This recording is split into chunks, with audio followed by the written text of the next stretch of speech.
Hello guys, karibu katika video namba 6. Katika video namba 5 tulijifunza jinsi ya kuinteract na Ollama. Kivipi tunaweza tukawasiliana na Ollama. Lakini katika video hii tutajifunza namna ya kuinstall Ollama katika kompyuta zetu. Possible kuna njia mbili za kuinstall Ollama katika kompyuta zetu au device zetu, mashine. Njia ya kwanza tunatumia command, njia ya pili tunatumia kudownload extension. Kwa kupitia kudownload extension ina support operating system zote isipokuwa Linux. Linux yenyewe inatumia command kuinstall hiyo Ollama. Lakini kwa watu wengine wanatumia macOS, wanatumia Windows, unaweza kainstall Ollama kwa kutumia command au kwa kutumia download hiyo extension, okay? Cha kwanza, hiyo Ollama inapatikana wapi? Ollama inapatikana katika official website yao. Ukienda pale, hamna shida, ndaonyesha pia ndapatia hii link ya Ollama.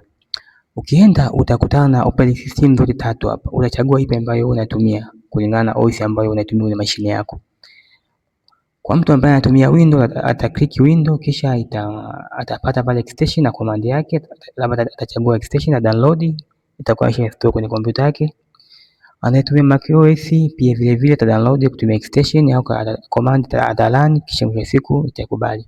Anaotumia Linux operating system vile vile pia kuna command pale ipo, utachukua na copy na paste kwenye CMD yako utarun. Hamna shida, naonyesha vitu vyote practical katika video kijacho.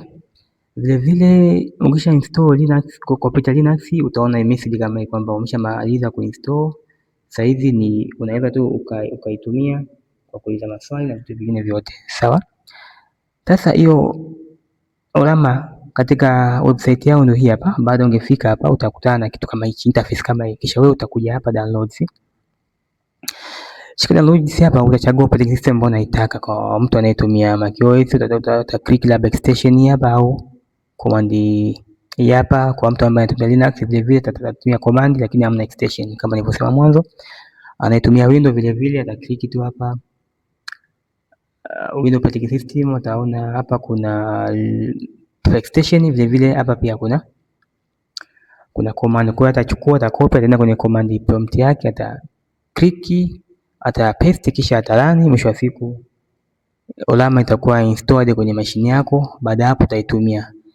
Tuone katika video kijacho, nadhani tutaanza kutumia hiyo command line kuinteract, kuinstall na vitu vingine vyote. Kwa hiyo tuone katika video kijacho. See you next video. Bye bye.